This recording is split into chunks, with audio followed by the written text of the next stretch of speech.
Okay, welcome to Lab 1. So you're going to be building the PX4 autopilot from scratch. And so this involves downloading PX4 autopilot from GitHub, installing it, and also setting up your very first simulation in the loop using PX4 and Gazebo for both the pilot software and also the 3D world and 3D drone. So this is going to be the first part of your SITL workflow, just getting your simulation backend up and started. And so we'll be getting the PX4 SITL software as well as Gazebo open and communicating with each other before we get into communications and controls. To start, you're going to want to update your packages on your Linux computer. This is just standard practice before installing any new libraries and repositories.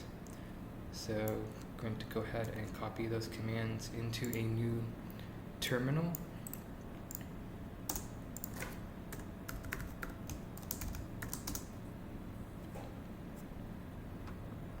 And this should take maybe less than a minute. There we go. Next, you're going to want to install Git. So the reason for this is we're going to be cloning a repository off of GitHub. That is where the open source PX4 autopilot is being stored. So you could download it directly from the GitHub site as a zip file. So I'll show you how that looks like here.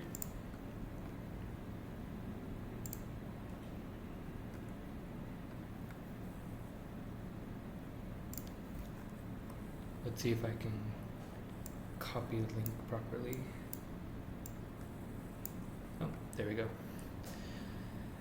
So you could go down to this drop-down menu and click on download zip file and proceed from there. But I find that it's much easier to just use the terminal window and clone it. So let's do that.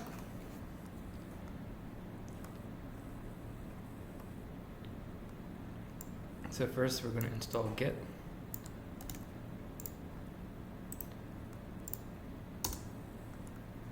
So for you that might take a minute. For me, I have already installed it, so that was very quick. And just to make sure that you do have it installed on your computer, you can type git -- version, and that should tell you the Git version that you have installed. There you go, 2.341. Now you're going to want to do the cloning command. And again, you could download the zip file, but this is a lot easier. And for me, that command failed because I already have the PX4 autopilot installed. So for you, this might take 10 or 20 or even more minutes, just because you're downloading an entire operating system. Remember, this is the autopilot software that runs on a physical flight controller, so there is a lot packed into it, and if it takes upwards to 20 minutes to an hour, just let it do its thing. Now, once you actually have your PX4 autopilot software installed, you can double check that is the case by going to your home directory and looking for this PX4 autopilot folder. And once you are confirmed that you've installed it, you can go ahead and cd into the repository and check out the branch v1.15.4. This is just the branch that we're going to be using. I'm sure that even the most updated branch should be fine throughout the series, but if you want to stay consistent, check out this stable branch. And then once you do check it out, we're going to update all the submodules that the PX4 autopilot software relies on through this -- recursive command. So that just means that now that we've installed PX4, we're also going to install everything that PX4 relies upon. So let's go ahead and copy these 3 commands into our terminal. This will navigate to our repository, check out the stable branch, and then update all of the submodules. And for me, that was very quick because I've already done this before. For you, it might take a minute or two. Now we're going to run the setup command. This is going to actually compile your PX4 autopilot now that you've downloaded it. So for me, this should work right out of the bat, but if you do get a particular error regarding matplotlib, you might run that command and see something like this: matplotlib greater than or equal to 3.0 dot star, and then it mentions a syntax issue. So if you get this error when running that command, what you'll need to do is open up the folder that you downloaded, PX4 autopilot, go to tools, go to setup, and then look for a text file called requirements.txt. And there originally you'll see something that looks like this: matplotlib greater than or equal to 3.0 and then a dot star. That's what it will look like in the beginning. If you have this error, then you can just remove the last two characters, the dot star, save it, close it, and then you can try the command to compile one more time, and it should work. So let's do that. The bash command. Now this could take maybe 5 to 10 minutes, depending on your network, but for me this won't take nearly as long because I've ran this in the past. So there you go, it's done. So what this script installs, you'll have GCC because there's C++ code to compile, CMake, which is what is used to build the app system, Python 3 packages, Gazebo, Harmonic, which is the version of Gazebo that we'll be using.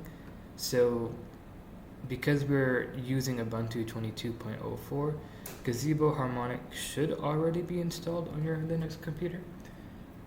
And then of course the actual operating system behind Autopilot, which is the NetX OS system. So now that you've downloaded, you've compiled, you've built your Autopilot, to actually run it up the first time with Gazebo, so this is going to be launching both PX4 and Gazebo at the same time, because you can't really run an autopilot without a simulated drone or a simulated drone environment, and that's what Gazebo does for you. So you're going to want to copy this command, make PX4 _ SITL space GZ for Gazebo, and then _ X500. X500 is actually the type of drone that we'll be simulating here. So I'm going to copy that, go into our autopilot folder, and run this command. So you'll see the PX4 autopilot start up, and if you can read some of the text here, you can see some of what's going on in the background. So you'll also see it starting up Gazebo as well. So the nice thing about that one command is that it starts up both aspects of your simulation, the autopilot and the Gazebo. And that's what you see here on the left. You can see the Gazebo window, you can see our X500 drone, and you can see our 3D simulated environment. And so these two pieces of software work together. The autopilot is what does all the processing. It will send commands to the motor. It'll read sensor input. That sensor input being what comes out of Gazebo simulation. So they are constantly talking back and forth with each other to create one unified simulation backend. And there are ways to customize your either the vehicle you're using or the simulation environment, and I'll show you some of those ways here. First, let's get out of this window. So if you were successful the first time, you should see something like this. And if you want to change your environment, you have two options. You have _lawn that you append to the existing command. That will make it a green grass and blue cloudy sky. or the Baylands if you want something that's more like an urban park environment. And so I'll go ahead and let's try doing the lawn.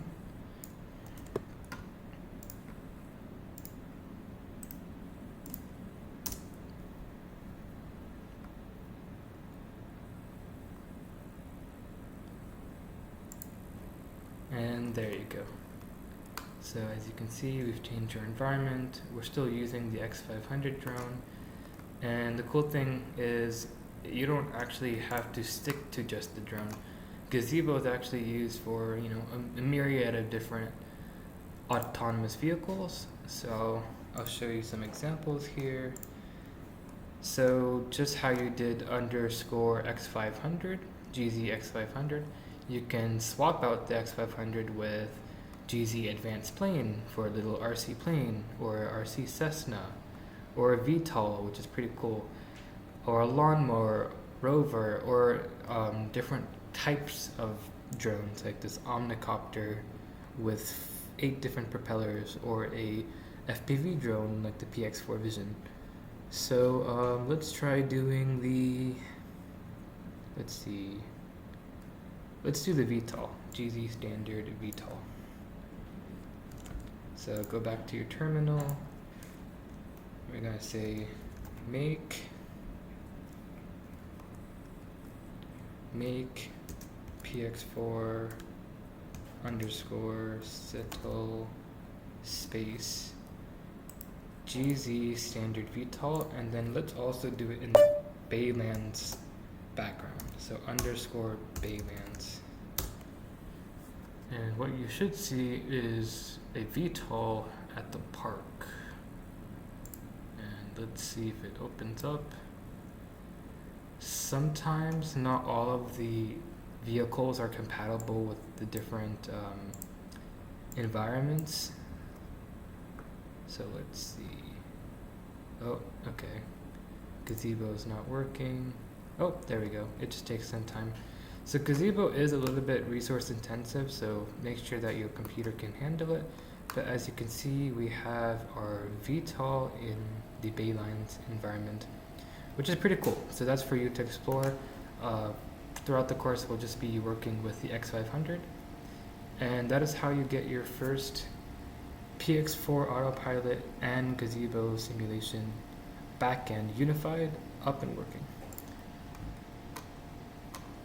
If you have any other issues that we didn't run through here, here's a troubleshooting guide.